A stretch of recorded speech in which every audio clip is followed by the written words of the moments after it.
Bueno, el tema que me sugirieron para la clase de hoy tiene que ver con la regulación de la glucemia, y yo lo amplié un poquitito a su importancia biológica, por qué es tan importante la glucosa para nuestro organismo, porque me parece que es importante saber por qué este parámetro tiene una regulación tan exquisita, qué es lo que tiene la glucosa que lo hace tan importante para nuestras células y que va a tener detrás todo un proceso de regulación que muchas veces, por supuesto, y como ustedes saben, y ahí también la relevancia del control del metabolismo de la glucosa, muchas veces se altera en un trastorno endocrino metabólico, como la diabetes, que tiene una repercusión en la salud pública tan importante,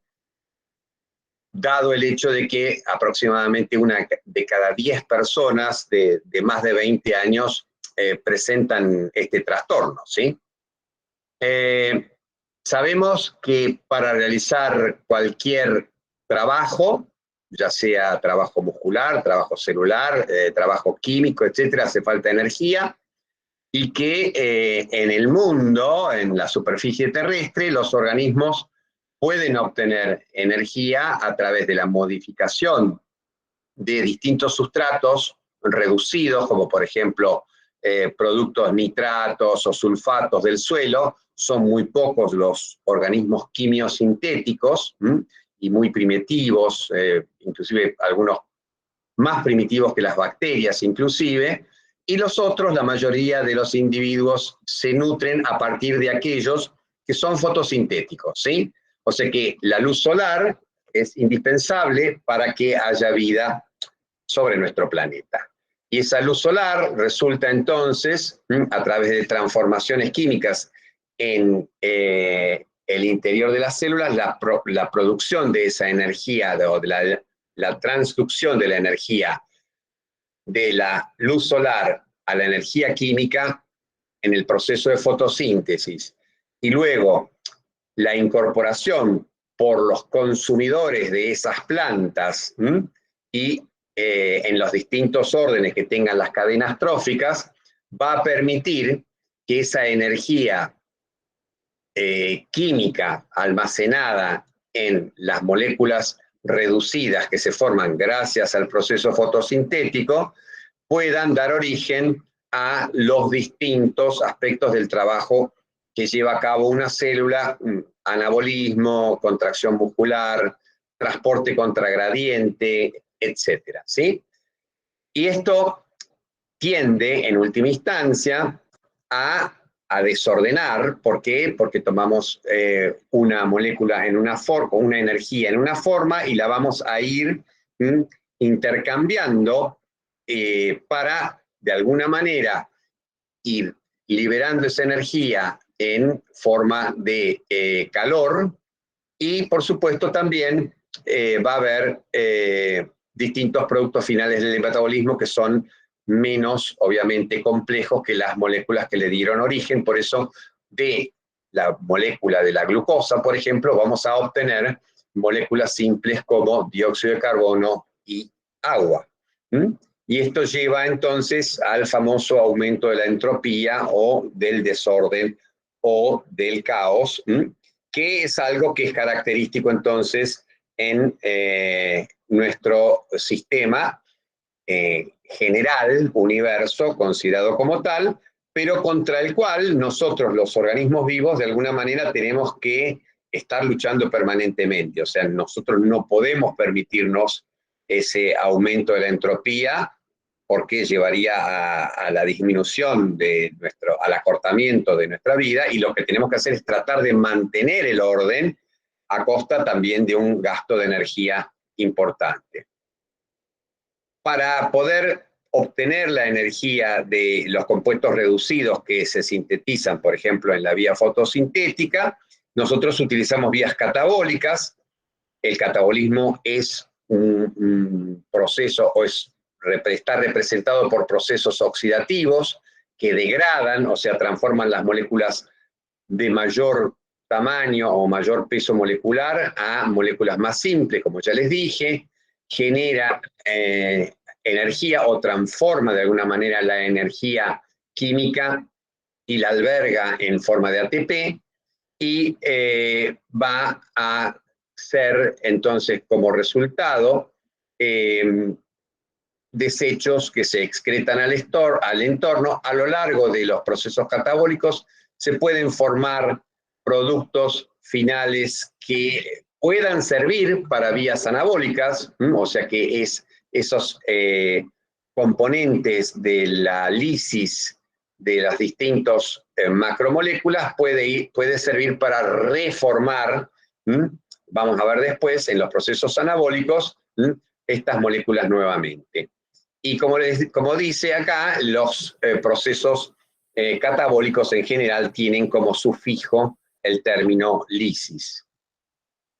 Por otro lado, entonces, el camino opuesto, el anabolismo, es sintético, es reductivo, o sea, sintético en el sentido que van a incorporando las moléculas más complejidad, van a ir incorporando o perdiendo oxígeno o ganando hidrogeniones, consume ATP, y los productos finales son las materias primas del catabolismo, y en general los procesos anabólicos tienen como sufijo el término génesis. De esta manera, entonces, las moléculas precursoras, aminoácidos, monosacáridos, ácidos grasos y bases nitrogenadas, van a ir por las vías anabólicas a formar macromoléculas celulares como las proteínas, los polisacáridos, los lípidos, los ácidos nucleicos, etc. Es interesante, por ejemplo, que uno pueda considerar una vía anabólica también la gluconeogénesis. Tendría que ser una vía anabólica. ¿Por qué? Porque en la vía gluconeogenética vamos a ir de un precursor más sencillo a una molécula más compleja, vamos a realizar un proceso sintético, por lo tanto va a haber reducción, va a haber consumo de ATP, etc. Y por supuesto, gluconeogénesis se utiliza el sufijo génesis para caracterizarlo. Interesantemente, ustedes dirán, bueno, pero la gluconeogénesis es un proceso que ocurre durante la fase catabólica del organismo. Y ahí entonces vamos a tener que hablar de distintos niveles, y uno va a hablar de una fase catabólica de un organismo, en el cual se puedan estar llevando al mismo tiempo procesos catabólicos o viceversa. La gluconeogénesis entonces es un proceso anabólico en sí que se lleva a cabo durante la fase catabólica del organismo, en la cual es necesario obtener glucosa de distintas maneras para poder satisfacer las necesidades de ciertos tejidos. Como por ejemplo, vamos a tratar de vamos a tratar de ejemplificar esto con una situación. Es necesario obtener energía para una célula en forma constante, ¿sí? Para una célula. Sin embargo, nuevamente, el organismo no va a estar todo el tiempo en fase catabólica obteniendo energía, y tampoco va a estar el organismo obteniendo energía del entorno, o sea, incorporando alimentos en forma constante. Todo el mundo sabe que nosotros comemos espaciadamente, cada 4 o 6 horas, y durante la noche pasan periodos de 6, 8 o más tiempo, de acuerdo al grado de dormilón que sea un sujeto, sin que incorporemos alimentos. ¿Qué ocurre entonces? Es necesario pensar que estos nutrientes van a tener la capacidad de almacenarse en el organismo, de formar reservas. Perdón, y esto es lo que nos permite entonces alimentarnos en forma espaciada. Fíjense ustedes, las reservas energéticas del organismo humano van a estar dadas por distintos tejidos y distintas sustancias.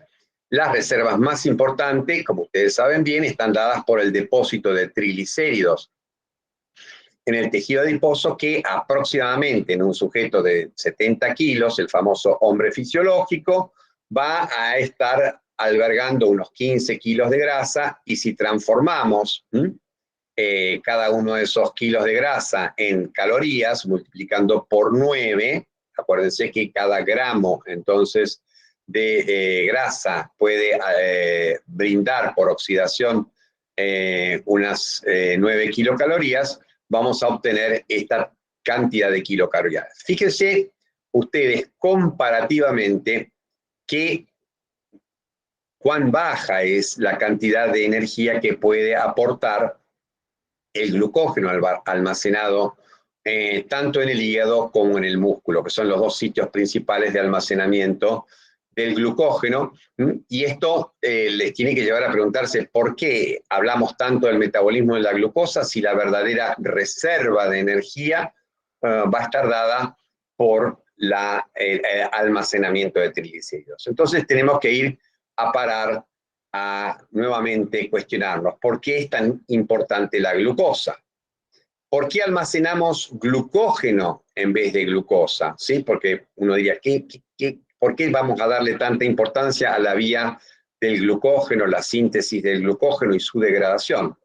Bien, si uno almacenara partículas de glucosa, imagínense una molécula glucógena formada por cientos de miles de partículas de glucosa, el grado de atracción de moléculas de agua por inhibición que realizan todas esas moléculas, esas cientos de miles de moléculas de glucosa sueltas, genera una actividad osmótica que no puede ser manejada por ninguna célula.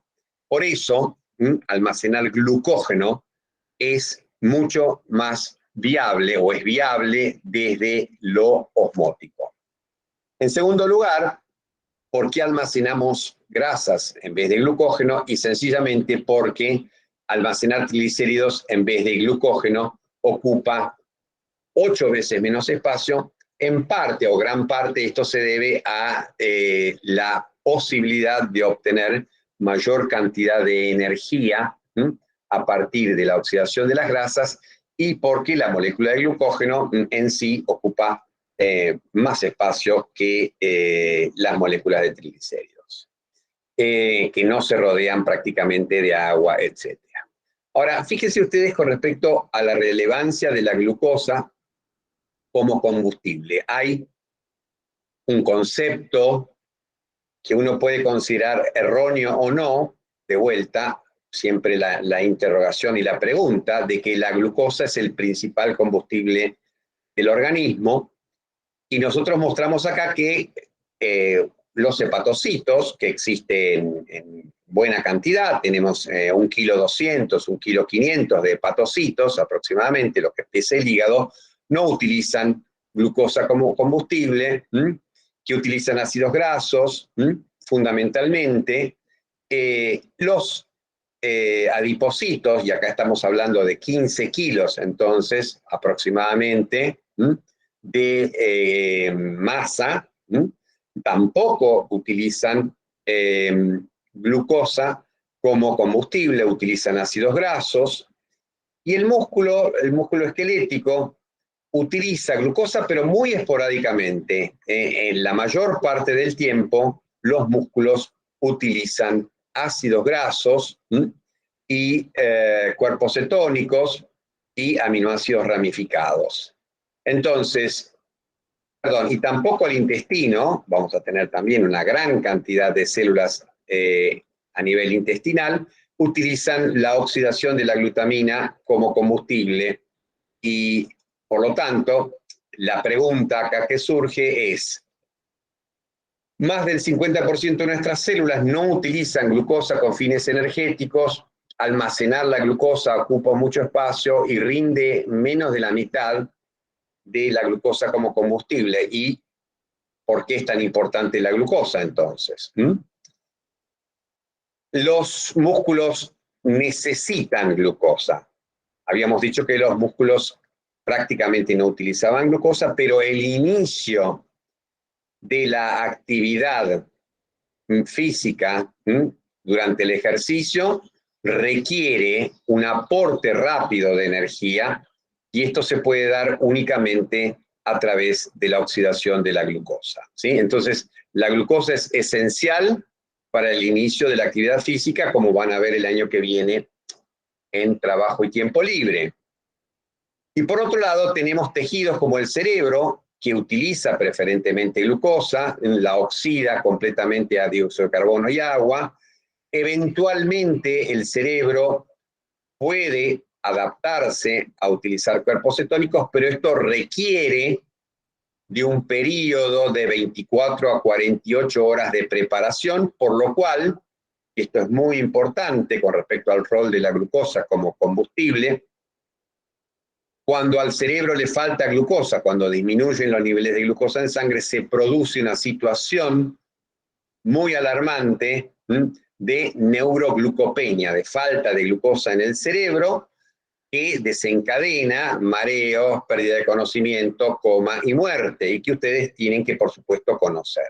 Y por eso se arma todo un sistema de contrarregulación, como el que ustedes ya deben haber estudiado, a partir de 4 hormonas destinadas a contrarrestar la hipoglucemia, que vamos a ver después brevemente. Y por otro lado, vamos a tener células que por distintas causas, como los eritrocitos, solamente utilizan glucosa porque no tienen la maquinaria enzimática, porque no tienen mitocondrias, etc. Y estas células también constituyen un porcentaje relativamente importante de las células de nuestro organismo. Hay que acordarse que además la glucosa es importante para el cerebro porque cumple otras funciones, además de las energéticas, como la posibilidad de elaborar glucolípidos o la posibilidad de sintetizar neurotransmisores como el glutamato y el GABA. Así que no solo la glucosa es esencial para que el cerebro obtenga energía, sino que tiene otras funciones relevantes. Entonces, vamos a contraponer argumentos, ¿sí? Como si estuviéramos haciendo un debate y decir todo esto que vimos de que la glucosa no es relevante para una gran cantidad de células organismos, sin embargo, hace que sea relevantes para otras. ¿Y por qué tiene tanto papel, un papel tan preponderante la glucosa? Bueno, es uno de los hidratos de carbono más solubles, o sea que se puede disolver rápidamente en el medio más abundante de nuestro organismo y viajar.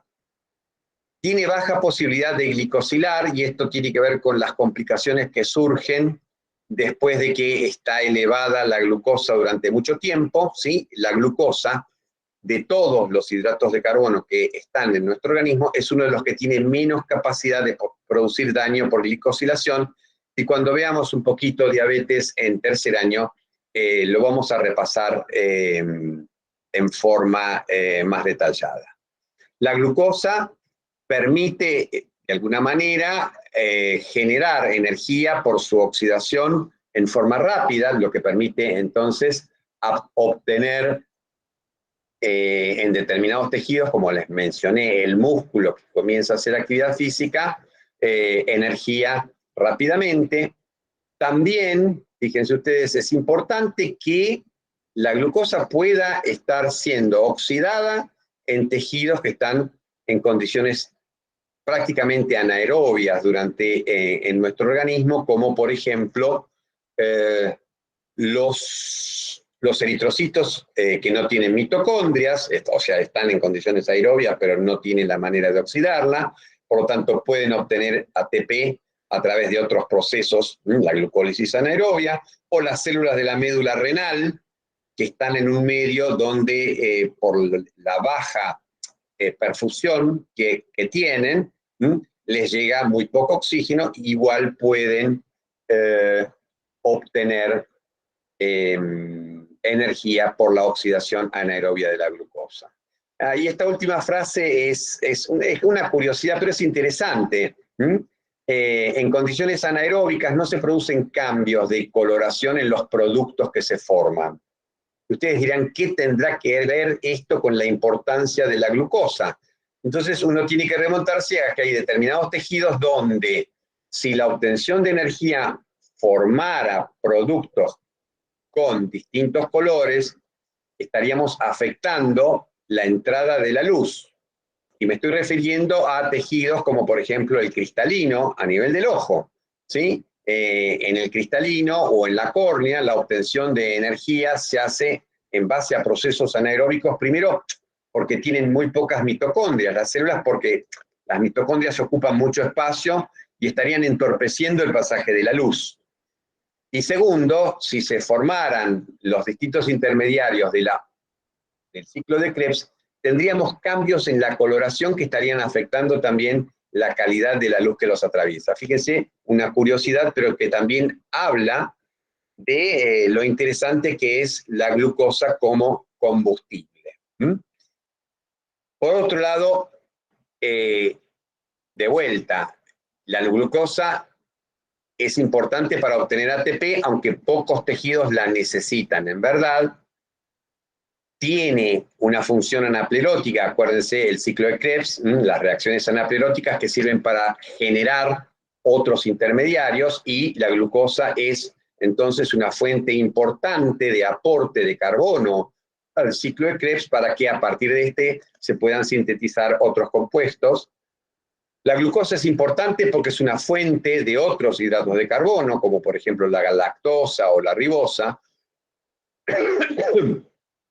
Para poder generar lípidos, para poder sintetizar lípidos, hace falta NADPH reducido, y el NADPH reducido se obtiene únicamente a través de la oxidación de la glucosa en la vía de las pentosas, que es una forma de oxidación alternativa de la glucosa que ocurre a nivel hepático.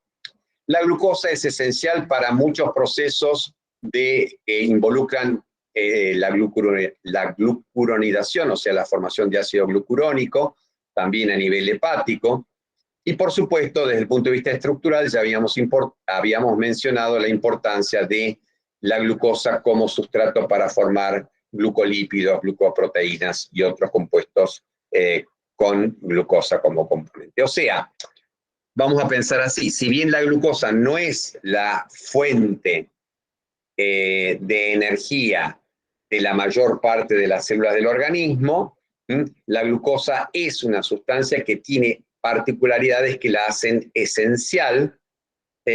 Dentro de esas particularidades está la posibilidad de obtener energía en determinados tejidos que son vitales, como por ejemplo el sistema nervioso central, y en determinados tejidos que necesitan obtener rápidamente energía por su cambio de estado funcional, como el músculo, y de ahí entonces, entre otros aspectos, la relevancia de la glucosa como sustrato oxidable.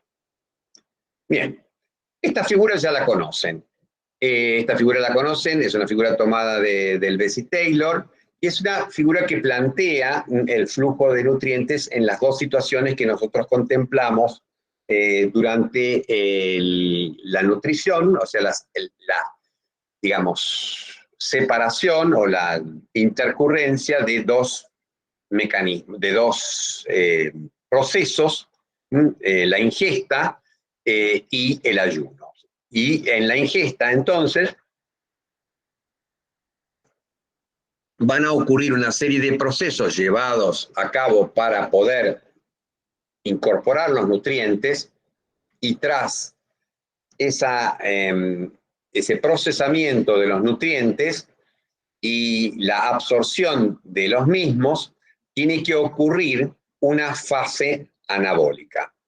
Y esa fase anabólica va a estar dada por el aumento de la relación entre dos hormonas. Una hormona anabólica por excelencia, que es la insulina, y una segunda hormona, la hormona catabólica, que es el glucagón. Entonces, cuando nosotros ingerimos alimentos y estos alimentos se absorben, se generan señales, que vamos a ver después con cierto detalle, que llevan a que aumente el índice insulina-glucagón. Y ese aumento del índice insulina-glucagón va a hacer que los nutrientes, y en particular la glucosa, se depositen en los tejidos, en el hígado en forma de glucógeno, en el músculo también en forma de glucógeno, y en el tejido adiposo mínimamente en forma de glucógeno, pero también la glucosa puede contribuir a la formación de triglicéridos que se van a depositar aquí como reserva energética. Cuando pasó el momento de la ingesta, cuando estamos en la etapa postprandial tardía, 4 o 5 horas después, ya se redujo la glucemia a niveles normales, empieza a obtenerse o empieza a existir una necesidad de obtener energía a partir de reservas, y para que esas reservas puedan liberar la glucosa y los otros compuestos energéticos almacenados, es necesario invertir el índice insulina-glucagón, y aquí entonces se va a producir un descenso del mismo por disminución de la secreción de insulina y aumento de la secreción de glucagón. Y esto puede ser acompañado también, en caso de necesidad, del aumento de la secreción de otras hormonas hiperglucemiantes, con el resultado de que se activan procesos como la ruptura de los triglicéridos, la lipólisis, y se liberan glicerol y los ácidos grasos libres, obviamente.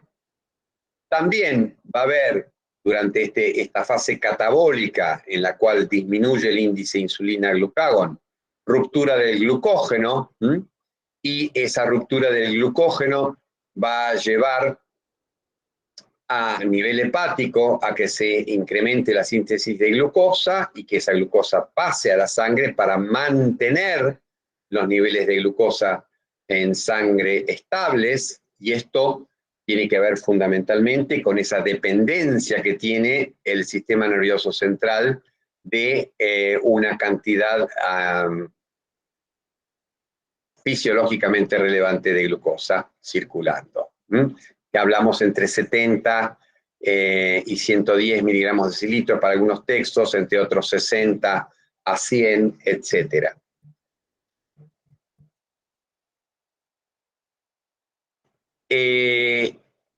Durante la fase catabólica, finalmente también es posible que las proteínas almacenadas en distintos tejidos, como en el músculo, en la piel, etc., sean degradadas. El glucagón es una hormona que dentro de sus efectos tiene efectos proteolíticos, y esos aminoácidos van a contribuir a mantener los niveles de glucosa en sangre a través de ese proceso que yo les había mencionado, que es de tipo anabólico, pero que ocurre durante esta fase catabólica, que es la gluconeogénesis. Entonces, a partir de los aminoácidos se van a sintetizar glucosa, y esa glucosa va a contribuir a mantener los niveles de glucosa estables.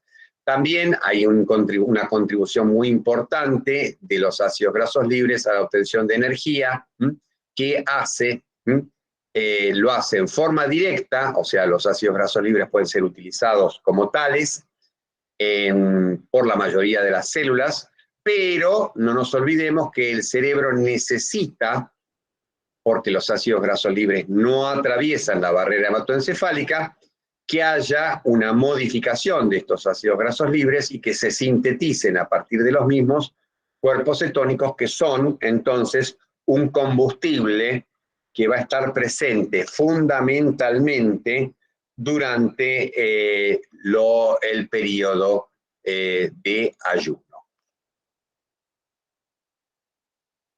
Entonces, en el ayuno, todo juega a mantener abierta la canilla hepática. La canilla hepática sería la que está llenando el compartimento plasmático de glucosa cuando no está abierta la canilla intestinal. ¿Cuáles son esos factores que juegan a favor de mantener abierta la canilla hepática? Durante el ayuno baja la secreción de insulina y aumenta la secreción de glucagón. Y como vamos a ver después, la insulina es una hormona destinada a inhibir la ruptura del glucógeno almacenado en el hígado, y el glucagón, por el contrario, es un potente estimulante de la, glucogenólisis. Por lo tanto, y también ambas hormonas van a estar modificando en sentido opuesto la gluconeogénesis, ¿sí? La insulina inhibiéndola y el glucagón potenciándola. De esta manera, durante entonces la etapa catabólica en el ayuno, ambas hormonas contribuyen al aumento de producción hepática, la producción hepática de glucosa.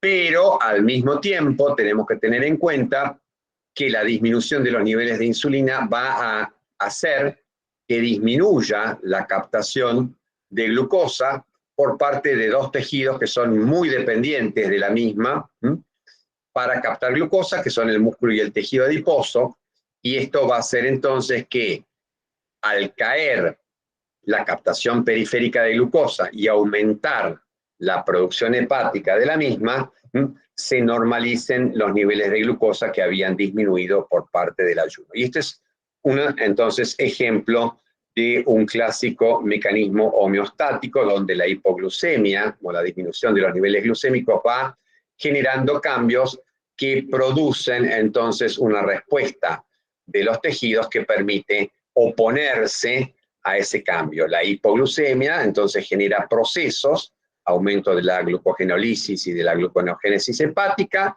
y genera disminución de la captación periférica de glucosa, y con esto entonces la glucemia se vuelve a normalizar. Por el contrario, tras las comidas lo que hay que hacer es aumentar la síntesis de las macromoléculas destinadas a albergar energía, como por ejemplo el glucógeno o los ácidos grasos, depositarse en forma de triglicéridos. Es el tiempo anabólico. Y lo que va a ocurrir acá entonces es que el glucagón deja de secretarse, la insulina estimula a nivel del hígado la síntesis de glucógeno y el metabolismo de la glucosa para dar origen a ácidos grasos. Por ejemplo, el hígado deja de liberar glucosa hacia la sangre, la glucemia que había aumentado por la ingesta entonces tiende a normalizarse. Pero más importante que este efecto a nivel hepático para la normalización de la glucemia, como vamos a ver después, es el efecto que tiene la insulina estimulando potentemente la captación periférica de glucosa. O sea, si uno tiene que resumir el efecto hipoglucemiante de la insulina en dos procesos, el primero de ellos, el más importante, es aumentar la captación periférica de glucosa por parte de dos de los tejidos más abundantes del organismo, músculo esquelético y tejido adiposo.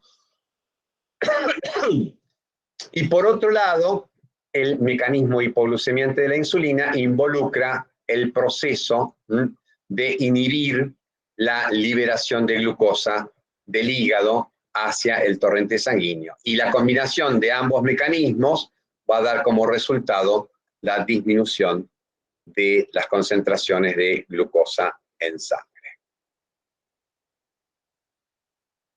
Y este es el resultado entonces de ese interjuego constante a lo largo del día. Cada vez que comemos, o sea, cada vez que hay un periodo de alimentación, aumentan los niveles de glucosa en forma postabsortiva, obviamente, y como consecuencia aumentan los niveles de insulina. Y ese aumento de los niveles de insulina lleva a una disminución de los niveles de glucosa que se va a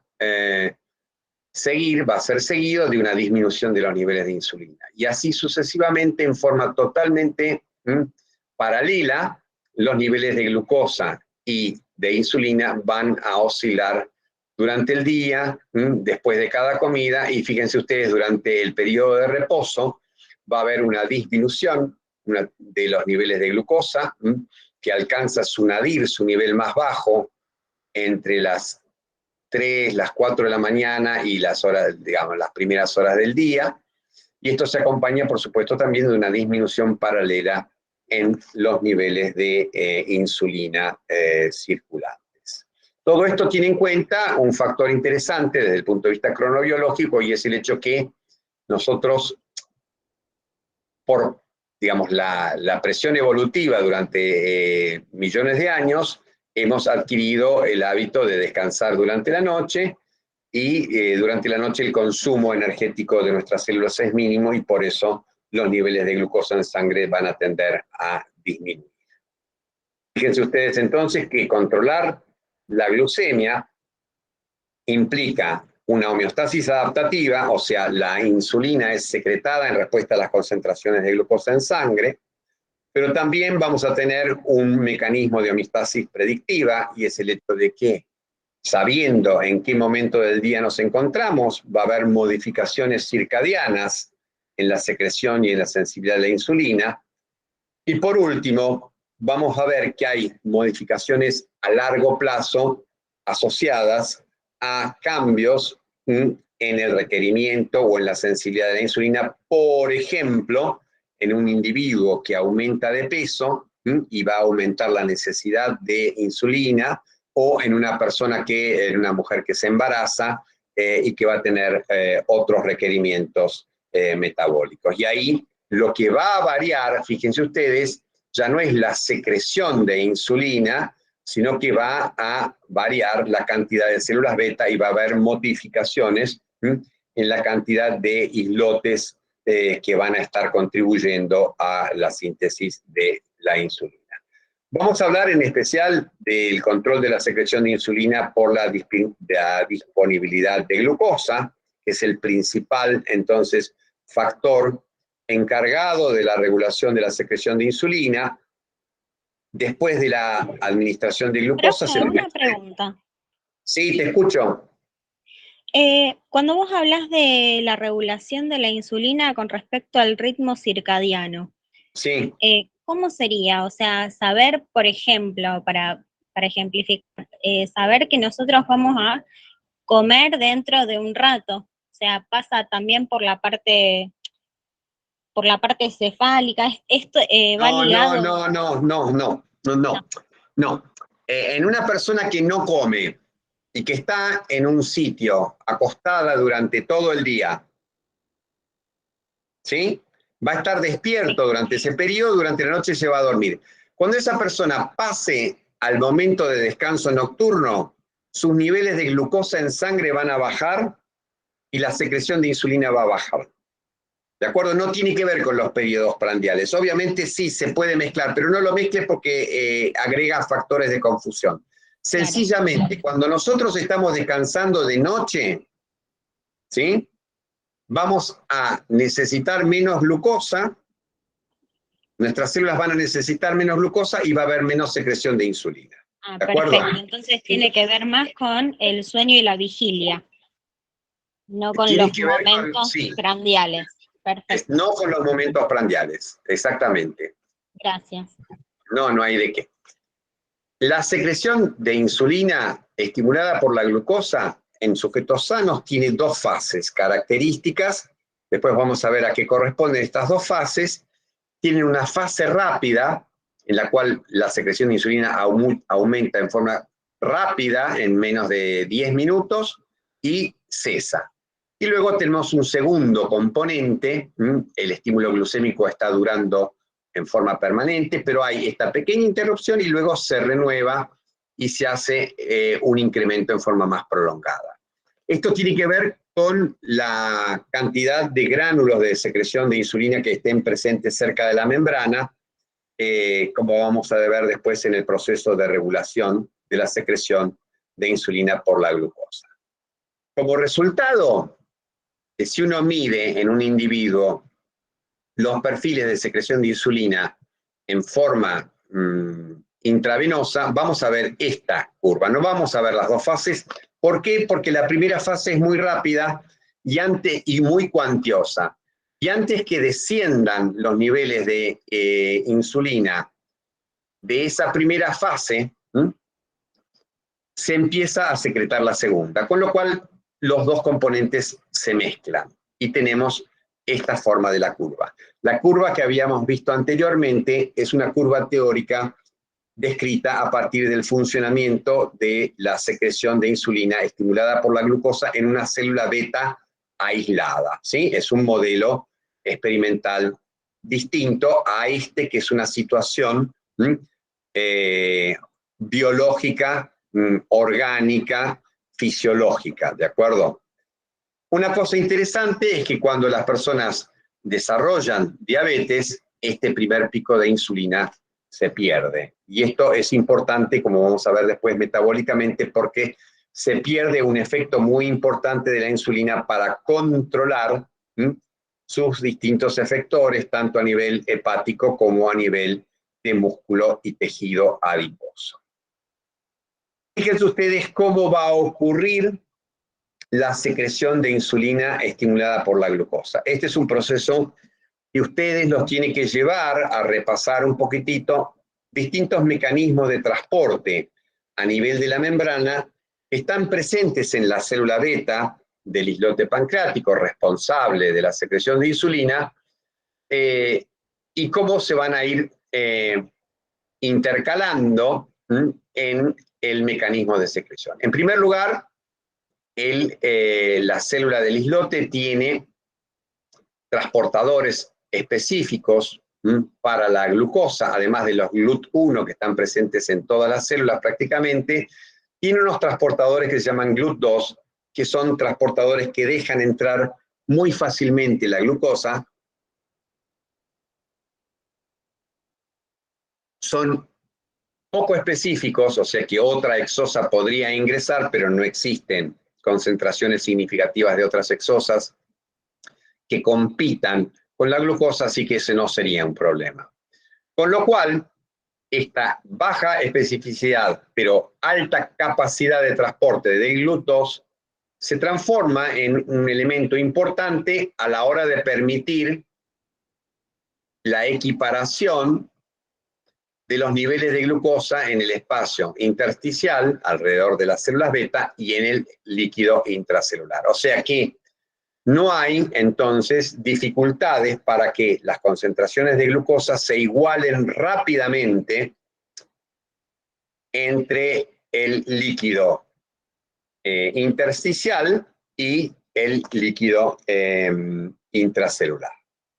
En segundo lugar, en la célula beta vamos a tener una cantidad importante de una enzima llamada glucoquinasa, más importante que la isoenzima exoquinasa, que está presente de vuelta en la mayoría de los tejidos. La glucoquinasa es una enzima específica de ciertos tejidos, como por ejemplo la célula beta, como por ejemplo el hepatocito, y esta glucoquinasa tiene una propiedad que es la de realizar una fosforilación de la glucosa que es dependiente en su magnitud de la concentración del sustrato. O sea que tiene una muy baja saturación y tiene entonces la posibilidad de ir incrementando la cantidad de glucosa que se fosforila a medida que aumenta la glucemia. Con lo cual, el resultado de esta reacción, la formación de glucosa 6-fosfato, que va a ser directamente proporcional a la concentración de glucosa. Y va a haber un gradualismo. A medida que aumente la concentración de glucosa, se va a ir formando cada vez más glucosa 6-fosfato, con lo cual, esta es la puerta de entrada a la vía glucolítica, va a haber cada vez más piruvato, y con lo cual las células beta en sus mitocondrias captarán este piruvato y lo introducirán al ciclo de Krebs, con lo que resulta una formación incrementada de ATP.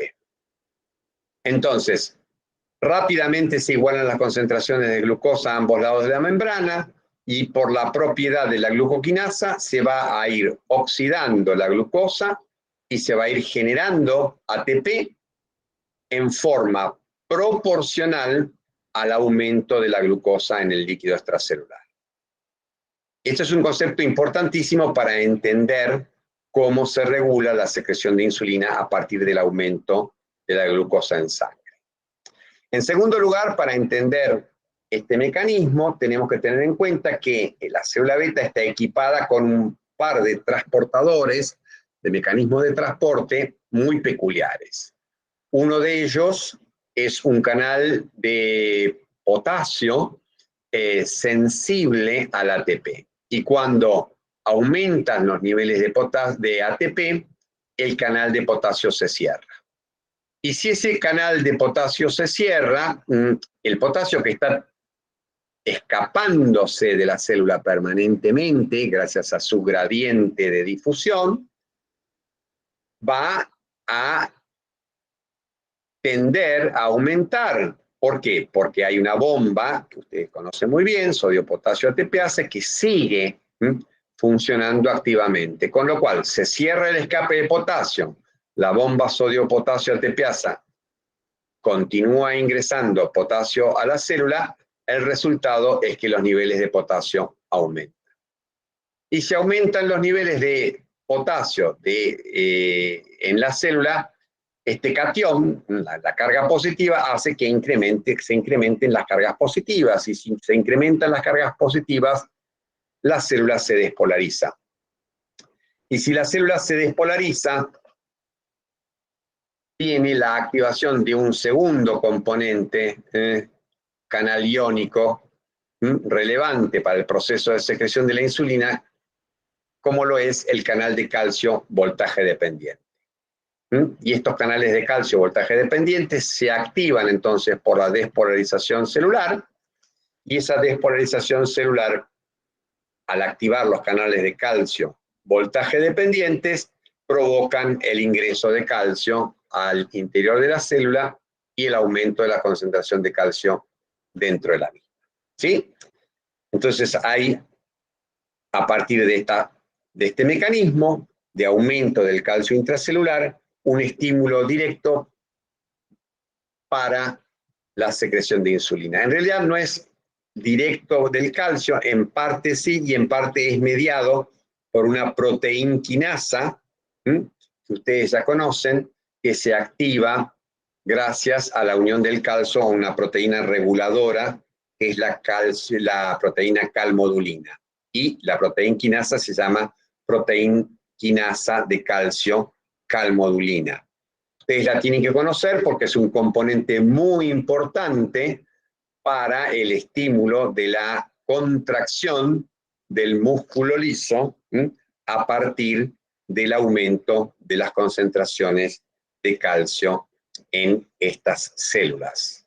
Entonces, todo el circuito involucra aumento de glucosa, aumento de la fosforilación por la glucoquinasa, aumento de la formación de ATP, cierre de los canales de potasio, despolarización celular por acúmulo del potasio al continuar la bomba generando ingreso de potasio a la célula, y esa despolarización lleva a la apertura de los canales de calcio voltaje dependientes, y este calcio, en forma indirecta o en forma mediada por la proteína quinasa de calcio calmodulina, va a estimular el traslado de los gránulos con insulina y la apertura de los mismos hacia la luz, hacia el espacio extracelular, y la liberación de insulina. Básicamente esto se puede ver así. Existen otros mecanismos que potencian la secreción de insulina. Mecanismo clásico, entonces, que describimos recién, es el de la oxidación de la glucosa, la formación de ATP, la activación del canal de potasio, la despolarización de la célula y la apertura del canal de calcio, de los canales lentos de calcio, de los canales dependientes de voltaje, y el calcio, a través de la quinasa de calcio calmodulina, aumenta el traslado de los gránulos con insulina y la fusión de los mismos a la membrana, con lo cual se expulsa la insulina al exterior. Profesor, Sí. después que se libera la insulina al espacio intercelular, ¿la célula se vuelve a repolarizar o se mantiene despolarizada?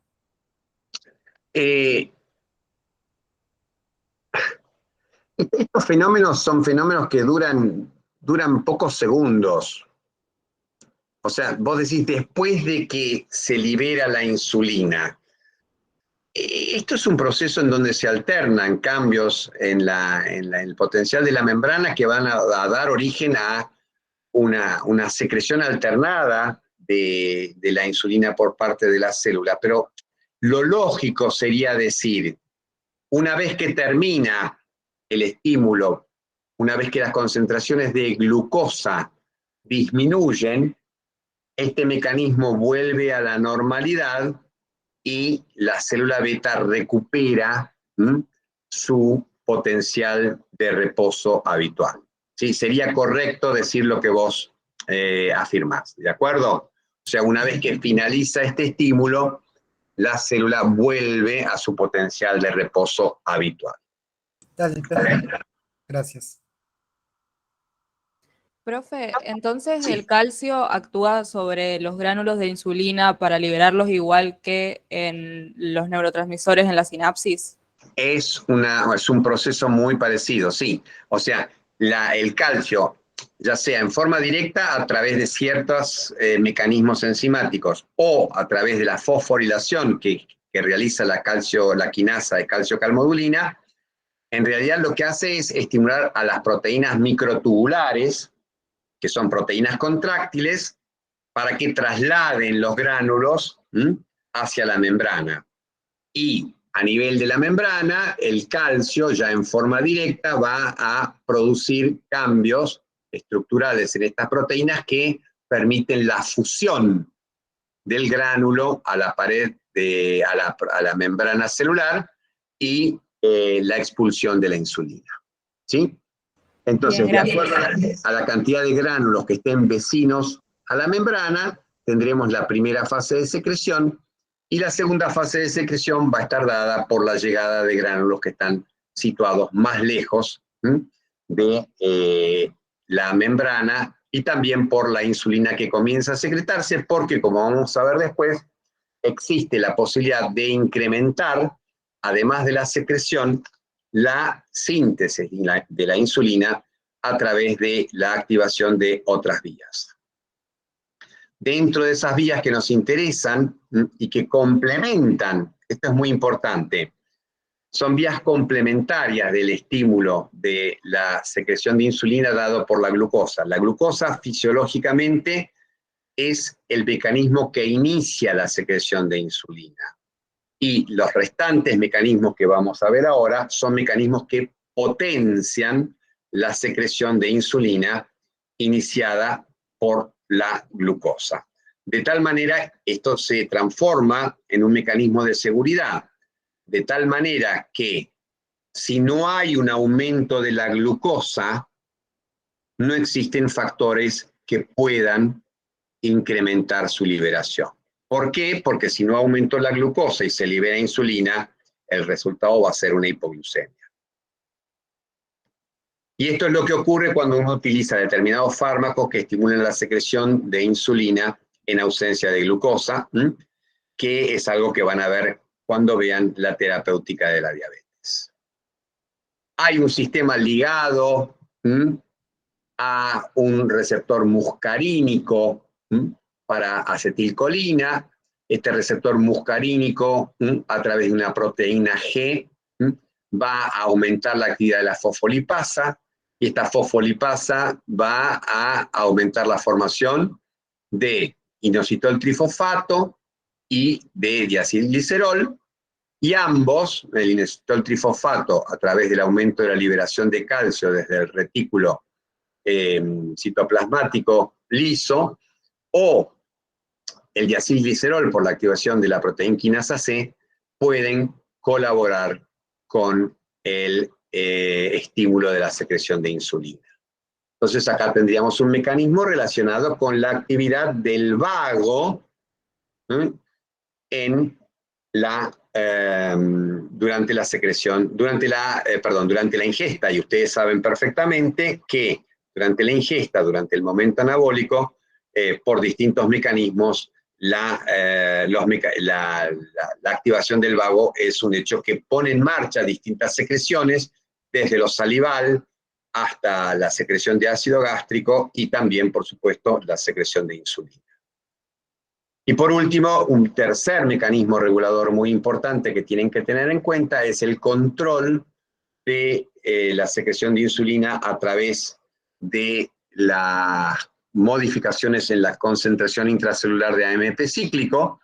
Existen hormonas que aumentan la secreción de insulina aumentando los niveles de AMP cíclico, y hay dos de ellas que son muy importantes y que ustedes tienen que conocer, que son el péptido tipo glucagón 1 y el péptido inhibidor gástrico o polipéptido insulinotrópico glucosa dependiente, la sigla es GIP.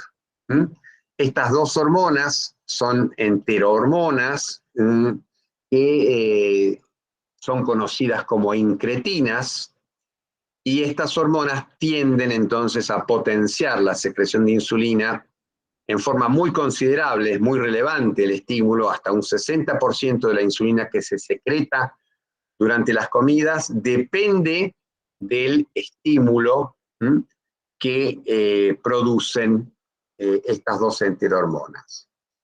Y por el contrario, existen enterohormonas como la somatostatina, que van a disminuir los niveles de AMP cíclico, y también, y esto es muy importante para interrelacionar la función de la célula beta en otros momentos en los cuales sea necesario suprimir la secreción de insulina, el estímulo alfa-adrenérgico también va a disminuir los niveles de AMP cíclico y va a impedir que ese AMP cíclico active la proteína quinasa A y colabore con el incremento de la secreción de insulina. Y este aumento del AMP cíclico que se genera cuando hay incretinas presentes lleva a través de un mecanismo de unión al gen de la preproinsulina a aumentar su síntesis. O sea que durante la incorporación de alimentos va a haber un doble mecanismo. Por un lado, la absorción de estos alimentos, fundamentalmente de la glucosa, va a poner en marcha este mecanismo dependiente entonces de la glucoquinasa y del canal de potasio sensible ATP, etcétera, pero al mismo tiempo el aumento de otras componentes liberadores de insulina, como las enterohormonas, lleva a que a través del aumento de AMP cíclico se potencie esa liberación de insulina, pero también, como dijimos, a través de factores de transcripción denominados CREB, CREB larga, este AMP cíclico contribuye a aumentar la síntesis de insulina.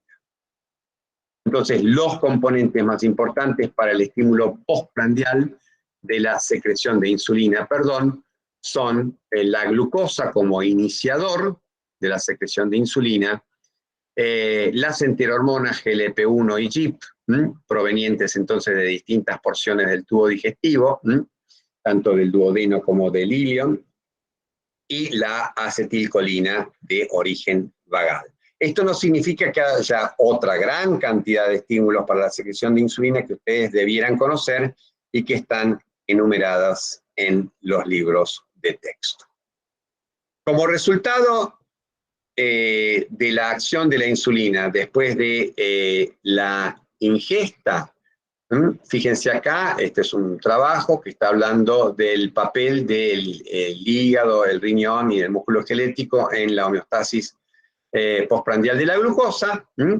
Lo que va a ocurrir cuando nosotros comemos es que los niveles de glucosa aumentan y en forma paralela van a aumentar los niveles de insulina y disminuir los niveles de glucagón.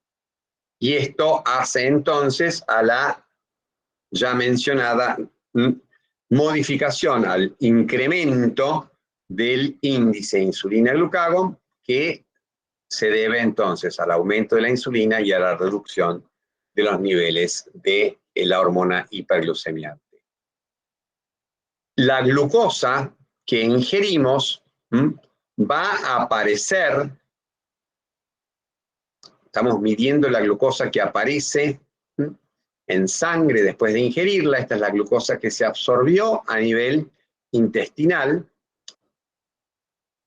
Y fíjense ustedes que pasa algo que es bastante particular.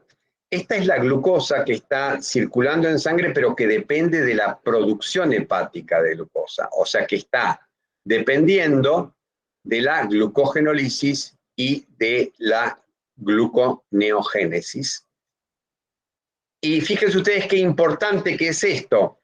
Cuando aumentan los niveles de insulina, como consecuencia del incremento de los niveles de glucosa en sangre, de que se rompió en el ayuno, el hígado baja drásticamente, lleva prácticamente a cero la producción y la liberación de glucosa hacia la sangre. ¿Por qué? Obviamente porque durante este periodo prandial no hace falta que el hígado esté liberando glucosa, esté rompiendo sus reservas de glucógeno o esté sintetizando nueva glucosa a partir de otros precursores.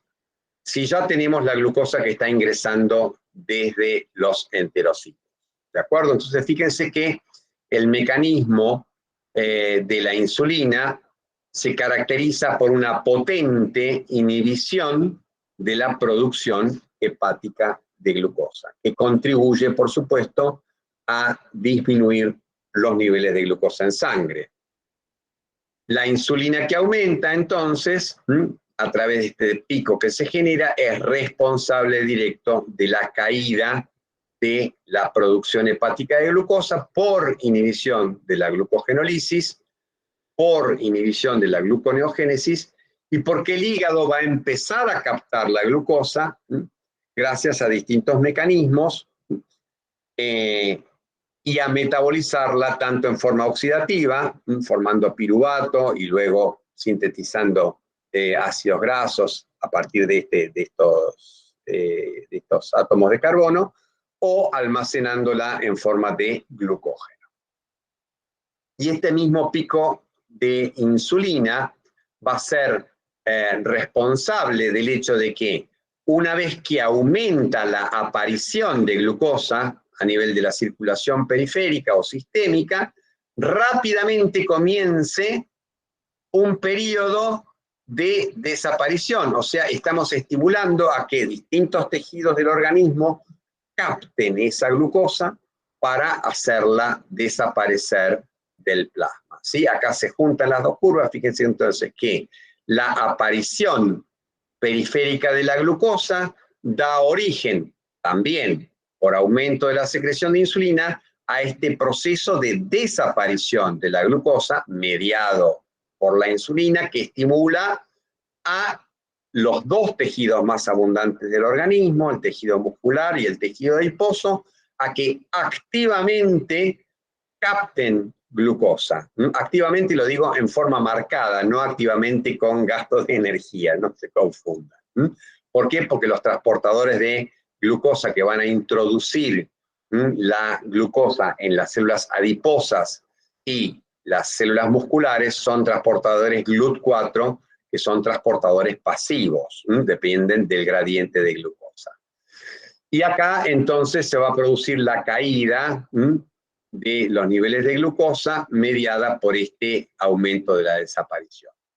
Y fíjense ustedes qué interesante, acá tenemos la captación, cada uno de estos puntitos es el resultado de un experimento en un individuo al cual le estamos infundiendo insulina y estamos viendo a dónde va a parar la glucosa a partir de un estudio de captación que permite evaluar a dónde se deposita la glucosa, en qué tejidos, y fíjense ustedes que hay una correlación directa, muy estrecha, entre la captación de glucosa del organismo y la captación muscular de glucosa, que hay una correlación positiva, o sea, está directamente relacionada la captación de glucosa del organismo con la captación muscular de glucosa. Y también lo está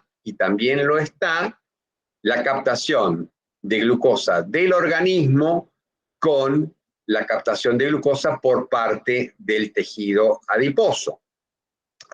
Fíjense ustedes que, sin embargo, si ustedes estudian la captación de glucosa por parte del hígado, acá tenemos la captación de glucosa por parte del hígado, no va a haber una relación significativa. Entonces ustedes dirán, bueno, acá pasa algo distinto a nivel del tejido muscular y a nivel del tejido adiposo de lo que pasa en el músculo. Perdón, en el hígado. En el hígado no va a haber un estímulo de la captación de glucosa tan importante como el que se produce a nivel del músculo y del tejido adiposo.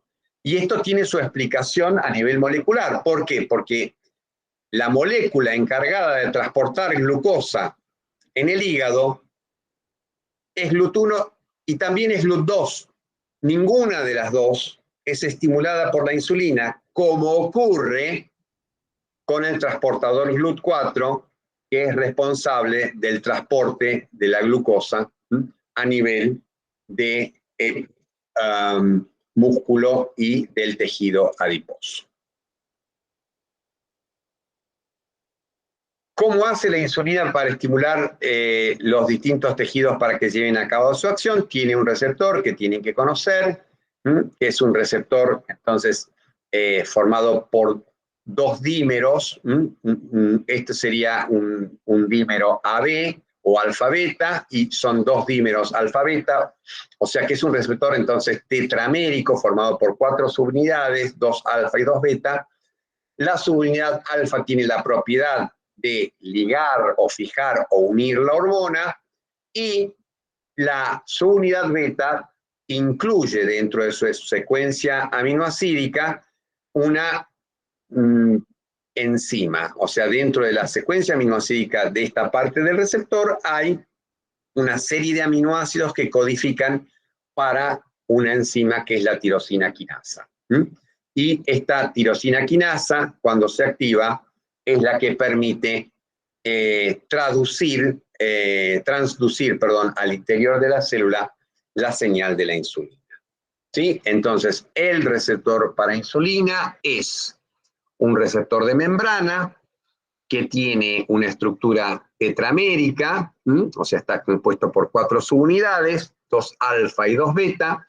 Las subunidades alfa, que tienen el dominio de unión de la insulina, activan a las subunidades beta, y las subunidades beta, que tienen actividad catalítica, pueden entonces producir la activación de una enzima llamada tirosina quinasa, van a realizar entonces la modificación por fosforilación, precisamente se trata de una quinasa, de los aminoácidos tirosina de distintos sustratos.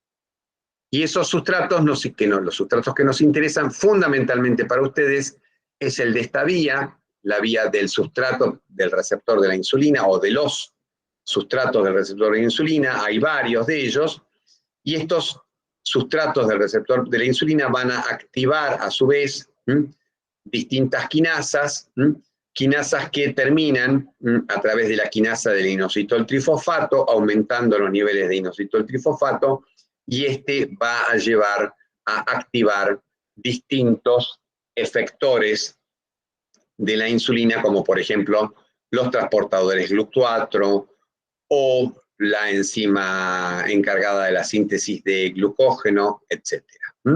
Entonces, tengan idea que hay 2 vías metabólicas, una, la más importante, relacionada con el metabolismo de la glucosa y también de los lípidos, y menos con el de las proteínas, va a estar canalizada por esta vía llamada IRS-PI3 quinasa, mientras que la segunda vía está más relacionada con los procesos de proliferación celular, tiene que ver con la síntesis proteica, pero sobre todo con la duplicación entonces celular, y es una vía anabólica que involucra una quinasa efectora que se llama proteinquinasa activada por mitógenos. Entonces hay dos vías, las dos vías están presentes únicamente en aquellas células que tienen una actividad metabólica muy intensa: músculo, tejido adiposo, hígado. En la mayoría de las células vamos a encontrar únicamente la vía asociada a la proliferación celular. Pero ustedes pueden decir que prácticamente todas las células tienen receptores para insulina y que en todas las células la insulina tiene un efecto al menos proliferativo, anabólico proteico, y que interviene en la replicación celular. Mientras que en algunas células específicas, por ejemplo los hepatocitos, por ejemplo los adipocitos, las células musculares esqueléticas, se agregan entonces algunos efectos metabólicos de la insulina, y allí la señalización va a estar dada por la otra vía que involucra al IRS o a los IRS y a la quinasa de inositol trifosfato. Acá tendríamos resumido entonces el proceso. La insulina interactúa con el receptor, se activa el receptor, se fosforilan por la actividad tirosina quinasa del receptor estas proteínas que se llaman sustratos del receptor de la insulina, se activa la PI3 quinasa y la PI3 quinasa aumenta los niveles de inositol trifosfato, y este inositol trifosfato va a activar distintas quinasas, las que a su vez van a generar la activación de los efectores de la acción de la insulina, como por ejemplo GLUT4. Van a lograr que GLUT4 se traslade a la membrana para allí llevar a cabo un transporte muy intenso de glucosa hacia el interior de las células. Esta sería, por ejemplo, una célula muscular o una célula adiposa, no una célula hepática, porque como ya dijimos, las células hepáticas no expresan GLUT4. Y tenemos un mecanismo de inactivación que es importante, porque este mecanismo de inactivación de la señal de la insulina puede estar exagerado y generar situaciones de insulinoresistencia, que es un mecanismo importante para producir diabetes, como van a ver nuevamente, les digo, en tercer año, ¿sí? Existen distintas sustancias que aumentan, por ejemplo, durante la obesidad, o que aumentan ante la secreción de algunas hormonas hiperglucemiantes, que terminan inactivando por fosforilación al sustrato del receptor de la insulina, y esta fosforilación impide que el sustrato del receptor de la insulina sea activo, y de esta manera interrumpen la señal de la insulina. Y para resumir las acciones de la insulina, nosotros vemos que insulina permite, entonces, actuando a través de sus receptores en distintos tejidos, disminuir los niveles de glucosa en sangre. ¿Por qué? Porque aumenta la captación de glucosa a nivel de tejido adiposo y de músculo estriado. Y porque a nivel del hígado inhibe la producción de glucosa dada por la glucogenólisis y la gluconeogénesis. Por otro lado, también en estos tejidos vamos a ver que la insulina actúa en forma anabólica, aumenta la lipogénesis, aumenta la síntesis de glucógeno, tanto a nivel de el músculo estriado como del hígado, y va a aumentar la síntesis de proteínas a nivel muscular, la síntesis de lípidos a nivel hepático, y también tiene, y esto es muy importante, un potente efecto antilipolítico, o sea, inhibe la ruptura de las grasas depositadas, por eso favorece el depósito de grasas, porque aumenta la lipogénesis e inhibe la lipólisis. Y a nivel del hígado también va a producir un importante efecto para aumentar la síntesis y el depósito de glucógeno, y también la síntesis de ácidos grasos que son de alguna manera liberados hacia el torrente sanguíneo para que los capte el tejido adiposo y los almacene.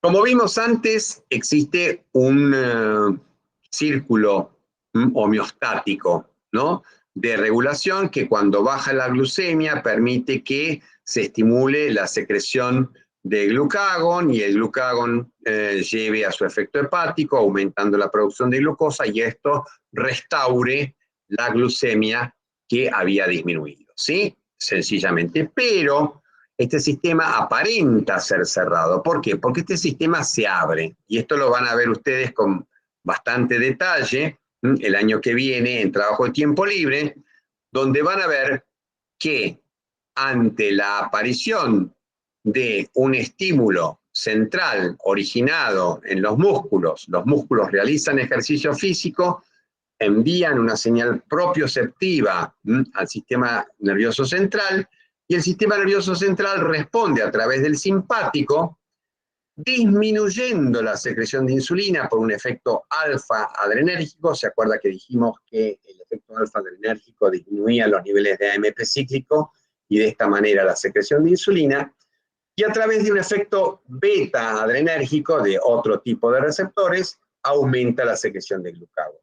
Con lo cual, sin que se altere la glucemia, porque durante el ejercicio no se altera la glucemia, a menos que el ejercicio sea muy prolongado, va a haber un aumento de la producción de glucosa, y este aumento de la producción de glucosa por el hígado no va a repercutir sobre la glucemia plasmática, como ya dijimos, no cambia. ¿A dónde va a ir esa glucosa? Y esa glucosa va a ir a parar al músculo que está necesitando que rápidamente se aporte combustible para poder incrementar la producción de energía allí y permitir el trabajo muscular. Para terminar, tenemos que hablar de las otras glucemias, las otras hormonas involucradas en la regulación de la glucemia. Hablamos de las hormonas hipoglucemiantes. La insulina es la única hormona activamente hipoglucemiante. Hay otros principios hipoglucemiantes. Ustedes vieron en crecimiento y desarrollo que hablamos del factor de crecimiento insulinosímil tipo 1 o IGF-1, y es una hormona hipoglucemiante. IGF-1 es una hormona hipoglucemiante, pero no es una hormona involucrada en la regulación de la glucemia. O sea, IGF-1 no aumenta o disminuye en forma paralela a las concentraciones de glucosa en sangre. Por lo tanto, es una hormona hipoglucemiante, pero que no interviene en la regulación de la glucemia. Espero que les haya quedado claro. Dentro de las hormonas hiperglucemiantes tenemos las rápidas, el glucagón y las catecolaminas, y las lentas, el cortisol y la hormona de crecimiento. Las rápidas actúan estimulando fundamentalmente la glucogenólisis y en menor grado la gluconeogénesis, mientras que las hormonas lentas aumentan fundamentalmente la vía gluconeogenética, por eso son lentas, y al mismo tiempo generan un estado de insulinoresistencia, o sea, disminuyen la eficiencia con la cual la insulina genera su efecto hipoglucemiante. Y de esta manera entonces van a producir una hipoglucemia más lenta, pero más sostenida. Entonces, cuando se produce una disminución de los niveles de glucosa en sangre, se van a activar las hormonas hiperglucemiantes, tanto adrenalina como glucagón, como cortisol, como hormona de crecimiento. Pero hay una cosa muy importante, y es que la caída de los niveles de glucosa en sangre tiene que resultar indefectiblemente y en forma prioritaria en una caída de los niveles de insulina. Porque si le sigue llegando insulina al hígado, el hígado la reconoce como su ama y soberana. El hígado obedece en primer lugar a la insulina, o sea que si hay insulina presente, las hormonas hiperglucemiantes no pueden actuar. Y esto hace entonces, como primer cambio necesario en la respuesta contrarreguladora al descenso de los niveles de glucosa en sangre, lo primero que tiene que ocurrir, es se me escapó una diapositiva.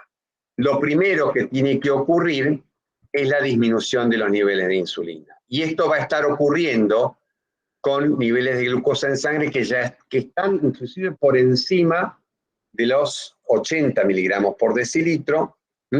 Allí la secreción de insulina va a empezar a inhibirse y va a caer a niveles de menos de la mitad de los niveles basales. Y luego van a ir incorporándose las distintas hormonas hiperglucemiantes. En primer lugar el glucagón y la adrenalina, y luego a medida que continúa el descenso de los niveles glucémicos, se van a incorporar el cortisol y la hormona de crecimiento.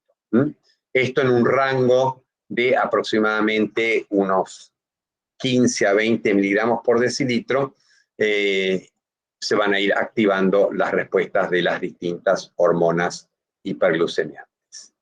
¿Cómo se produce el control de la secreción de glucagón? Uno de los mecanismos postulados, pero no el más efectivo, es que la glucemia directamente, a través de un mecanismo parecido al de la regulación de la secreción de insulina, esté inhibiendo la secreción de las células alfa, la secreción de glucagón, o sea, a través de un cambio en el potencial de membrana de la célula alfa mediada por canales de potasio sensibles al ATP, etc. Solo que acá tendrían el aumento del potencial de membrana, tendría el efecto opuesto y el ingreso de calcio estaría inhibiendo la secreción de glucagón. Es mucho más probable que la glucemia el aumento de la glucemia esté inhibiendo la secreción de glucagón a través de un mecanismo indirecto que involucra una regulación parácrina que existe, que está demostrada a nivel del islote entre las células beta y las células alfa. ¿Sí? La glucemia aumenta la secreción de insulina y la insulina inhibe a través de su propia molécula o también a través del GABA, que ustedes ya conocen como un neurotransmisor inhibitorio, o el zinc, que es otro producto de secreción de la célula beta, que está acompañando a la insulina en los gránulos. Ambos, GABA y zinc, están presentes en los gránulos de secreción de insulina. Entonces, cuando la glucemia aumenta y se secreta insulina, GABA o zinc, se inhibe la secreción de glucagón. Viceversa, si disminuye la glucemia, disminuye este hipotético efecto que está ejerciendo la glucemia sobre la célula alfa, pero sobre todo, cuando disminuye la glucemia, disminuyen los niveles de insulina, como ya dijimos. Y esta disminución de los niveles de la insulina es un potente, entonces, estímulo porque remueve la inhibición que está ejerciendo la célula beta sobre la célula alfa. Y de esta manera, entonces, se ejerce el control de la secreción de glucagón a través de este mecanismo parácrino. Y también, en forma directa e indirecta, va a actuar un estímulo como la ingesta, porque la ingesta va a utilizar este doble mecanismo para inhibir la secreción de glucagón. A través de la generación de hiperglucemia, aumentando la secreción de insulina y potenciando la inhibición de la célula alfa por parte de la célula beta. Y también recuerden que durante la ingesta se liberan enterohormonas como GLP-1 GLP-1 tiene entonces un efecto estimulante sobre la secreción de insulina, como ya vimos, pero también GLP-1 tiene un efecto directo sobre la célula alfa para inhibir su secreción.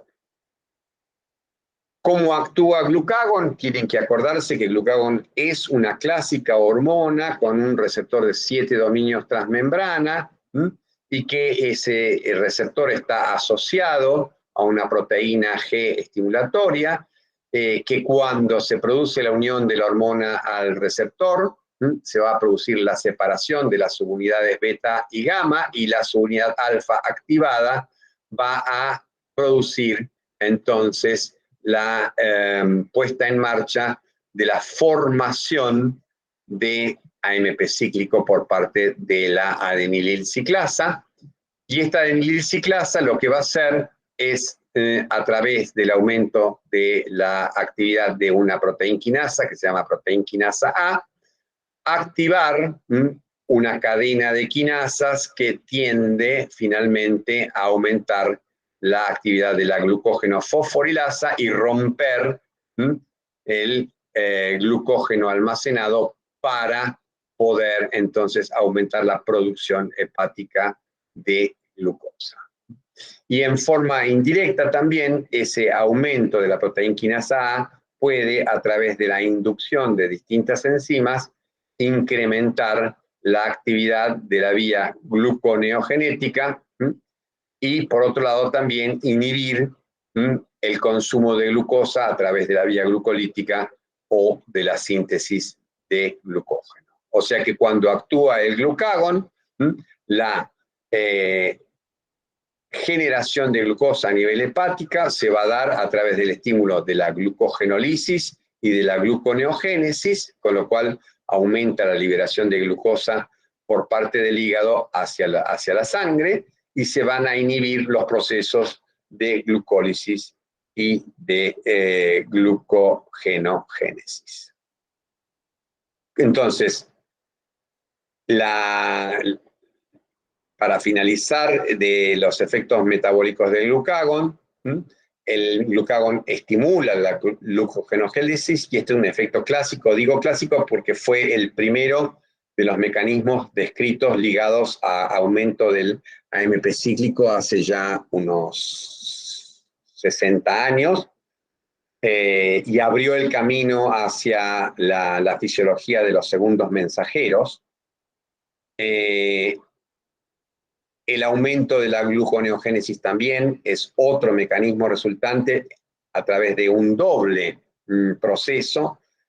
Uno de ellos es el aumento que mencionamos sobre la activación de distintas enzimas hepáticas, entre ellas la fosfoenolpiruvato carboxiquinasa, y por otro lado, en forma indirecta, porque por su efecto proteolítico aumenta la oferta de aminoácidos que contribuyen como sustratos a incrementar la gluconeogénesis, y como resultado de ambos procesos aumenta la producción hepática de glucosa.